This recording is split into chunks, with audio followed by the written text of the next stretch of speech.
Ever wondered why manners make the man? Or why gracias and por favor open doors in the Spanish-speaking world?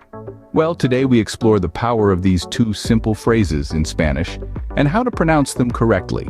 First up, por favor, which translates to please. Pronounce it as por favor. Let's break it down. Por like poor, but with a rolled R at the end. Fa like F-A in father, and vor like vor. Now put it all together. Por favor. It's that easy. Next, we have gracias, which means thank you. Pronounce it as gracias.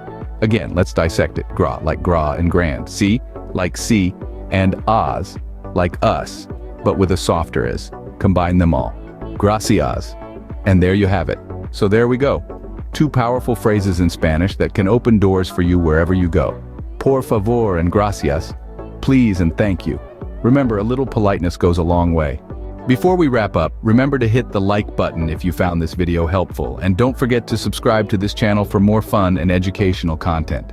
Keep learning, keep growing, and see you in the next video.